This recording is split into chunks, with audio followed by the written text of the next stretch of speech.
안녕하세요. 오늘 저희가 함께 깊이 파고들 주제는요. 2025년 지금 정말 숨가쁘게 변하고 있는 기술 환경, 또 불안정한 세계 경제, 그리고 그 속에서 우리 한국 사회가 맞닥뜨린 여러 변화들에 대한 이야기입니다. 공유해 주신 자료들이 아주 흥미롭더라고요. 네, 안녕하세요. 정말 뭐랄까, 변화의 속도가 어마어마합니다. 그 자료를 쭉 보니까 인공지능은 이제 우리가 알던 그런 수준을 넘어서고 있고요. 동시에 경제 환경은 더 불확실해지고 있고 참 복잡한 상황이죠. 그렇죠. 그래서 오늘 우리가 던져봐야 할 가장 중요한 질문이 이거 같아요. 그러니까 AI가 거의 뭐 스스로 생각하고 행동하는 수준까지 가고 있는데 다른 한쪽에서는 보호무역주의나 지정학적 갈등 같은 것들이 경제를 막 흔들고 있잖아요. 이런 복잡한 현실 속에서 우리는 도대체 뭘 봐야 할까요? 어떤 기회를 잡아야 하고요? 바로 그 질문들에 대한 답을 자료 안에서 좀 찾아보려고 합니다. 기술 대전환이 지금 어디까지 와 있는지부터 시작해서요. 글로벌 경제의 주요 변수들은 뭔지, 또 사람들의 소비 심리는 어떻게 변하고 있는지, 그리고 한국은 어떤 전략을 가져가야 할지 핵심만 딱 뽑아서 명쾌하게 한번 짚어보겠습니다. 좋습니다. 그럼 바로 본론으로 들어가 보죠. 역시 첫 번째 이야기는 기술, 그중에서도 요즘 세상을 바꾸고 있다는 그 AI 에이전트 이야기부터 시작해야 할 것 같아요. 자료에서도 제일 눈에 띄는 개념이었거든요. 이게 정확히 어떤 건가요? 네, 이게 2025년 기술 트렌드의 거의 심장이라고 볼 수 있을 것 같아요. 바로 AI의 자율성, 영어로는 에이전트라고 하죠. 그러니까 단순히 우리가 명령하면 그걸 수행하는 수준을 넘어서는 거예요. AI가 스스로 목표를 딱 세우고 그걸 이루기 위한 계획을 짜고 심지어 꽤 복잡한 업무들까지 알아서 처리하는 단계로 가고 있다는 거죠. 스스로 목표를 세우고 실행한다고요? 와, 네. 그래서 가트너 같은 주요 비관들이 2025년을 AI 에이전트의 해다 이렇게 부르는 이유가 바로 여기에 있습니다. 이야, 약간 공상과학 영화에서 보던 장면 같기도 한데요. 자료 보니까 뭐 회의록 정리나 이메일 처리 같은 건 이제 기본이고 프로젝트 관리처럼 꽤 복잡한 일까지도 얘가 독립적으로 수행한다면서요. 이게 그럼 우리가 일하는 방식에 구체적으로 어떤 영향을 주게 될까요? 그 파급력이 생각보다 상당할 겁니다. 자료에 나온 예측을 보면요. 2024년에는 AI 에이전트가 스스로 업무를 결정하는 비율이 거의 0%였거든요. 네, 그렇겠죠. 근데 불과 4년 뒤, 그러니까 2028년에는 이게 최소 15%까지 늘어날 거라는 전망이 나오고 있습니다. 15%요? 와, 4년 만에요? 그건 정말 큰 비중인데요. 그렇죠. 그렇다면 뭐랄까 좀 반복적이거나 예측 가능한 업무들은 이제 AI한테 넘어가고 사람들은 좀 더 창의적이거나 아니면 뭐 전략적인 판단이 필요한 그런 일에 집중하게 된다. 이런 의미로 볼 수 있겠네요. 맞습니다. 그래서 AI가 이제는 뭐 선택의 문제가 아니라 기업 경쟁력을 위한 필수적인 인프라, 마치 우리가 전기를 쓰듯이 당연한 존재가 될 거다. 이런 분석이 나오는 거죠. 네, 그렇군요. 전기와 같다. 와, 닿는 비유네요. 네. 근데 이런 눈부신 발전의 이면에는 또 우리가 반드시 주목해야 할 그림자도 있습니다. AI가 점점 더 똑똑해지고 자율성을 갖게 되면서 생기는 여러 문제들이죠. 어떤 문제들일까요? 예를 들면 뭐 데이터 프라이버시 침해 문제라든가 아니면 알고리즘이 특정 편향성을 학습하게 될 위험 같은 것들이요. 또 AI가 내린 결정에 대해서는 그럼 책임은 누가 질 거냐 이런 문제들도 있고요. 아, 기술이 발전할수록 그런 윤리적인 문제, 사회적인 고민도 당연히 깊어질 수밖에 없겠군요. 생각할 게 많아지네요. 그렇습니다. 그래서 요즘 AI 거버넌스 플랫폼이라는 게 중요하게 부각되고 있어요. AI 개발이나 사용에 대한 윤리적, 법적 규칙을 만들고 관리하는 그런 체계죠. 또 AI가 만들어낼 수 있는 가짜 뉴스나 조작된 정보, 이런 걸 탐지하고 차단하는 허위 정보 보안 기술의 중요성도 그 어느 때보다 강조되고 있는 상황이고요. 결국 기술 발전과 안전장치 마련이 꼭 같이 가야 한다 이런 말씀이시죠? 네, 정확합니다. 균형이 중요하죠. 기술 자체의 발전만큼이나 중요한 부분이네요. 이런 AI 기술 경쟁의 밑바탕에는 역시 그 치열한 반도체 전쟁이 있잖아요. 특히 절대 강자인 엔비디아와 또 추격자 AMD의 구도가 참 흥미로운데 최근에 오픈 AI가 AMD랑 대규모 계약을 맺었다는 게 큰 이슈가 됐었죠. 네, 맞아요. 이게 단순히 칩을 많이 구매했다 이런 차원을 넘어서는 전략적인 의미가 있습니다. 바로 그 단일 벤더 리스크라고 하죠. 엔비디아라는 한 회사에 너무 의존하는 위험을 줄이고 AI 생태계를 좀 더 다양하게 만들려는 시도거든요. 아, 한쪽에 너무 의존하면 위험하니까요. 그렇죠. 빅테크 기업들이 특정 공급망에 너무 묶이는 걸 경계하기 시작했다. 뭐 이런 신호로도 볼 수 있습니다. 근데 제가 알기로는 AMD 칩 자체 성능은 괜찮은데 그걸 돌리는 소프트웨어 있잖아요. ROCm인가요? 그게 오픈소스라서 아직 좀 불안정하다 이런 이야기도 있었거든요. 네, 그런 지적이 있었죠. 근데 오픈 AI는 오히려 그 점을 파고들었다는 분석이 되게 재밌었어요. 바로 그 지점이 핵심입니다. 엔비디아의 소프트웨어 생태계인 쿠다는 굉장히 강력하지만 일종의 블랙박스처럼 그 내부를 개발자들이 마음대로 뜯어보기가 좀 어려워요. 그렇죠. 닫혀있죠. 반면에 AMD의 ROCm은 오픈소스잖아요. 그러니까 오픈 AI 같은 사용자들이 직접 그 내부 코드를 들여다보고 자기들이 만드는 GPT-5 같은 거대 AI 모델에 가장 잘 맞도록 소프트웨어를 직접 튜닝할 수 있다는 거죠. 아, 직접 고칠 수 있다는 거군요. 네, 마치 기성복 대신에 내 몸에 딱 맞는 맞춤 정장을 선호하는 것과 좀 비슷하다고 할까요? 훨씬 유연하게 대처할 수 있는 거죠. 훨씬 더 유리할 수도 있겠네요. 그리고 AMD가 힙이라는 번역 기술로 엔비디아랑 AMD 양쪽 코드를 다 지원한다는 것도 봤어요. 이게 고객들이 쉽게 플랫폼을 이렇게 저렇게 바꿀 수 있게 돕는 뭐랄까 갈아타기 보험 같은 역할이라고 하던데요. 그렇습니다. 그것도 엔비디아의 아성을 좀 흔들고 여러 업체를 선택할 수 있는 멀티 벤더 시대를 열려는 AMD의 아주 중요한 전력 중 하나죠. AI 인프라 시장의 경쟁 구도가 앞으로 더 복잡하고 치열해질 거라는 뭐 일종의 예고편 같은 겁니다. 네. 이렇게 기술 분야는 정말 뜨겁게 달아오르고 있는데 반대로 글로벌 경제 상황은 자료를 보니까 상당히 좀 차가워 보여요. 특히 그 지정학적 리스크하고 보호무역주의가 계속 발목을 잡는다 이런 분석이 많네요. 네, 그렇죠. 2024년에 전 세계적으로 선거가 많았잖아요. 그 국면을 거치면서 우리나라 먼저 하는 자국 우선주의를 표방하는 정부들이 좀 힘을 얻었고 그 결과를 2025년 하반기 들어서는 보호무역주의 흐름이 더 강해지고 있습니다. 뭐 미국의 고율 관세 정책 같은 움직임이 대표적이죠. 글로벌 교역 환경에는 이게 분명한 부담이 되고 있습니다. 중동의 불안정성도 여전하고요. 이란 이스라엘 갈등 같은 문제가 이게 장기화되면서 국제 유가나 원자재 가격 변동성이 커지고 있다는 지적도 있더라고요. 이런 요인들이 결국 우리 경제에는 어떻게 영향을 미치는 건가요? 아무래도 수출로 먹고 사는 우리 한국 경제에는 직격탄이 될 수밖에 없죠.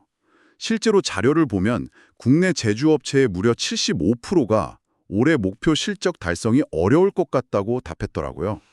75%나요? 와. 네, 체감 경기가 코로나 팬데믹 때보다 더 안 좋다 이런 목소리가 나올 정도니까요. 투자 심리가 위축되는 건 어찌 보면 당연한 결과입니다. IMF의 경고는 더 좀 심각하게 다가왔어요. 한국의 구매력 기준 1인당 GDP가 대만보다 2만 달러나 뒤처질 수 있다 이런 전망이었는데 이게 그냥 단순한 예측치를 넘어서 우리 경제의 어떤 구조적인 성장 엔진 자체에 문제가 생긴 건 아닌지 좀 돌아보게 만들더라고요. 네, 상당히 충격적인 전망이죠. 이런 대외적인 요인뿐만 아니라 내부적인 변화도 좀 주목해야 합니다. 바로 주택 시장인데요. 전세 사기에 대한 불안감이나 또 금리 부담 때문에 전세 대신 월세를 선택하는 이른바 월세화 현상이 아주 뚜렷해지고 있습니다. 아, 맞아요. 주변에서도 그런 경우 많이 보는 것 같아요. 이게 부동산 시장 자체의 불안정성을 키우는 동시에 사람들 소비 패턴에도 영향을 주고 있죠. 그렇죠.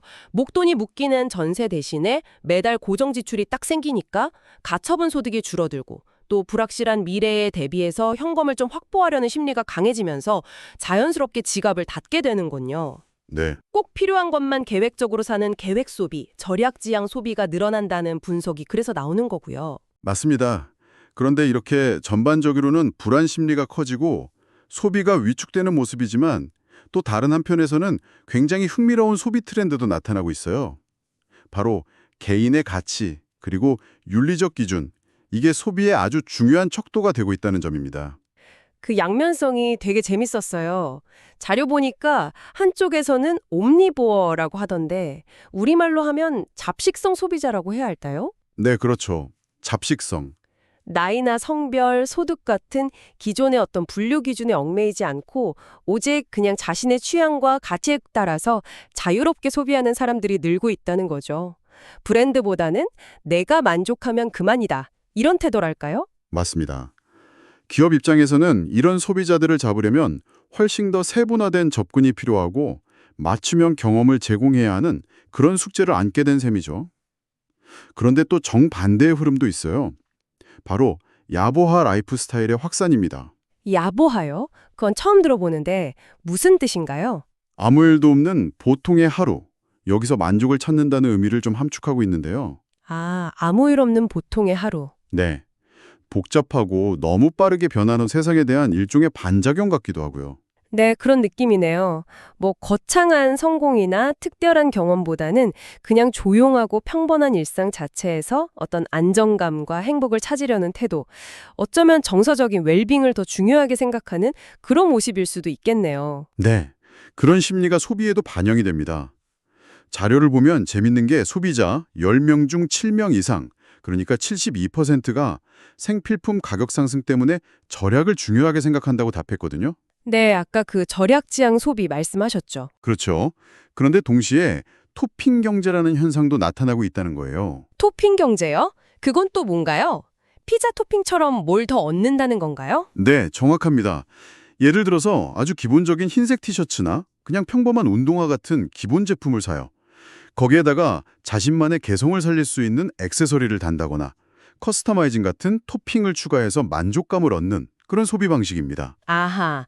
그러니까 비용은 아끼면서도 나만의 가치나 취향은 포기하지 않으려는 되게 영리한 소비 심리네요. 네, 그렇죠.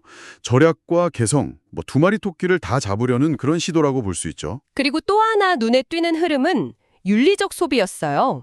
무해력, 파워 오브 하물리스니스 이라는 표현이 되게 인상적이었는데 타인이나 환경에 해를 끼치지 않으려는 착한 영향력을 소비를 통해서 실천하려는 움직임이라고요. 네, 맞아요. 예를 들면 비건 제품을 일부러 찾아서 사거나 공정무역 인증 상품을 구매하고 친환경 포장재를 사용한 기업을 좀 더 지지하는 그런 식으로 나타나죠. 특히 기후변화의 심각성을 직접 체감하면서 이걸 기후감수성이라고 하더군요. 기후 감수성. 네, 이런 감수성이 높아지면서 소비자들이 기업들에게 더 적극적으로 지속 가능한 생산 방식을 요구하고 있습니다. 이제 기업에게 ESG 경영은 선택이 아니라 정말 필수가 된 거죠. 건강에 대한 관점도 달라지고 있다는 점, 이것도 중요해 보여요. 단순히 오래 사는 수명 연장이 아니라 얼마나 건강하게 오래 사느냐, 즉 건강 수명에 대한 관심이 폭발적으로 늘고 있다고요. 그렇습니다. 특히 한국처럼 초고령 사회 진입을 앞둔 상황에서는 이게 더 중요해지죠. 개인의 건강 상태나 목표에 딱 맞춘 기능성 식품이라던가 웨어러블 기기나 앱을 활용한 디지털 헬스케어 시장이 그래서 빠르게 크고 있는 거고요. 최근에는 비만 치료제와 AI를 결합한 새로운 바이오테크 기술들도 아주 큰 주목을 받고 있습니다. 자, 그럼 한번 정리를 해보죠. AI는 점점 스스로 생각하는 단계로 가고 있고, 경제는 불안하고, 소비자들은 그 안에서 절약하면서도 개성을 찾고, 또 윤리나 건강 같은 다양한 가치를 쫓고 있습니다. 이런 복잡한 상황에서 한국은 어떤 기회를 포착하고 또 어떤 전략을 가져가야 할까요? 자료에서는 AI 인프라와 공진화, 이 두 가지를 핵심 키워드로 제시하고 있더라고요. 네, 먼저 AI 반도체, 특히 추론칩 분야에서의 가능성을 좀 이야기해 볼 수 있을 것 같아요. 현재 AI 학습에는 주로 엔비디아 GPU가 쓰이는데 이게 아시다시피 전력을 엄청나게 소비한다는 단점이 있잖아요. 네, 전기 먹는 하마라고 하죠. 그렇죠. 별명까지 붙었죠. 이런 상황에서 한국의 스타트업들이 전력 효율이 훨씬 뛰어난 AI 추론칩 개발에 집중하고 있는데 이게 데이터 센터 운영 비용을 줄여야 하는 빅테크 기업들에게는 상당히 매력적인 대안이 될 수 있다는 겁니다. 아, 우리가 칩 설계 자체에서는 아직 좀 따라가는 입장이지만 AI 칩의 핵심 부품인 HBM, 고대역풍 메모리 분야에서는 삼성전자로 SK 하이닉스라는 절대 강자가 있다는 점도 빼놓을 수가 없겠죠? 네, 바로 그 점이 한국의 아주 강력한 무기입니다. 엔비디아가 됐던 AMD가 됐던 더 강력한 AI 칩을 만들려면 결국 한국의 HBM이 필요하거든요. 그렇죠. 필수죠. 즉, 칩 경쟁이 치열해질수록 HBM의 실효성은 더 커지고 한국은 이 핵심 부품 공급자로서 글로벌 AI 생태계에서 막대한 영향력을 유지하면서 오히려 반사이익을 얻을 수 있다. 이런 분석입니다. 네, 그렇군요. 그리고 또 다른 핵심 전략으로 공진화, 코이볼루션이 언급됐어요. 서로 다른 업종의 기업들이 경계를 넘어서 협력하는 걸 의미하는데 이제 이게 선택이 아닌 거의 필수 생존 방식이 되고 있다고요? 정확합니다. 과거에는 그냥 각자 자기 영역에서 최고가 되려고 경쟁했다면 이제는 워낙 불확실성도 크고 기술 변화 속도도 빠르니까 혼자서는 모든 걸 다 할 수 없다는 인식이 널리 퍼진 거죠. 네. 자료에서도 삼성전자와 현대차의 차량용 인포테인먼트 협력이나 또 애플과 오픈 AI의 AI 기능 탑재 협력 같은 사례를 들고 있습니다. 경쟁자가 동반자가 되기도 하고 서로 다른 기술과 시장을 가진 기업들이 손을 잡고 뭔가 새로운 가치를 만들어내는 것. 이것이 이 시대의 가장 강력한 성장 방정식 중 하나로 자리 잡고 있는 겁니다. 그렇군요. 오늘 정말 많은 이야기를 나눴는데요. 공유해주신 자료들을 통해서 본 2025년의 큰 흐름을 좀 요약해보면 이렇습니다. 첫째, AI는 더 이상 그냥 도구가 아니라 스스로 판단하고 행동하는 자율적 주체로 진화하면서 우리의 일과 삶의 방식을 근본적으로 바꾸고 있다. 네, 그렇죠. 그리고 둘째, 경제적 불안 속에서 소비자들은 한편으로는 극도의 개인화된 만족을 추구하면서도 다른 한편으로는 비용 효율성과 윤리적 가치를 따지는 상당히 좀 복합적인 소비 행태를 보인다는 점, 절약과 과시, 이타심과 이기심이 공존하는 그런 모습이죠. 네, 셋째, 이런 격변기 속에서 기술 경쟁은 물론 치열하지만 동시에 오픈소스를 활용하거나 서로 다른 산업 간의 공진화 같은 새로운 협력 모델이 부상하고 있다는 것, 그리고 한국은 이 새로운 판에서 HBM 같은 핵심 인프라 제공자로서 중요한 기회를 맞이하고 있다, 이렇게 정리할 수 있겠네요. 네, 아주 잘 요약해 주셨습니다. 여기서 마지막으로 우리가 함께 좀 생각해 볼 만한 질문을 하나 던져보고 싶습니다. 뭐냐면 기술, 특히 AI는 점점 더 똑똑해지고 자율성을 갖는 방향으로 가고 있잖아요. 네. 근데 흥미롭게도 사람들은 오히려 타인과 환경에 해를 끼치지 않으려는 그런 무해력이나 아니면 소박한 안정, 아까 말한 야보화 같은 걸 중요하게 생각하는 경향이 강해지고 있다는 점입니다. 이 대비가 재밌지 않나요? 그러네요. 기술은 점점 더 유능해지는데 사람은 오히려 더 신중해진다고 할까요? 재미있는 대비입니다. 그렇죠. 그렇다면 앞으로 생산성 향상이라는 그런 목표를 넘어서 점점 더 똑똑해지는 이 AI 에이전트들과 우리 인간이 어떻게 하면 서로에게 좀 도움이 되는 방식으로 협력하면서 이 복잡한 시대를 좀 더 균형 잡히고 또 윤리적으로 살아갈 수 있을까요? 이 질문에 대해서 각자 좀 더 깊이 고민해보는 시간이 필요하지 않을까 싶습니다. AI와의 건강한 공조원 방식에 대한 고민, 네, 정말 중요한 숙제인 것 같습니다. 오늘 귀한 자료 덕분에 정말 많은 생각거리를 얻어갑니다. 함께해 주셔서 감사합니다. 네, 감사합니다.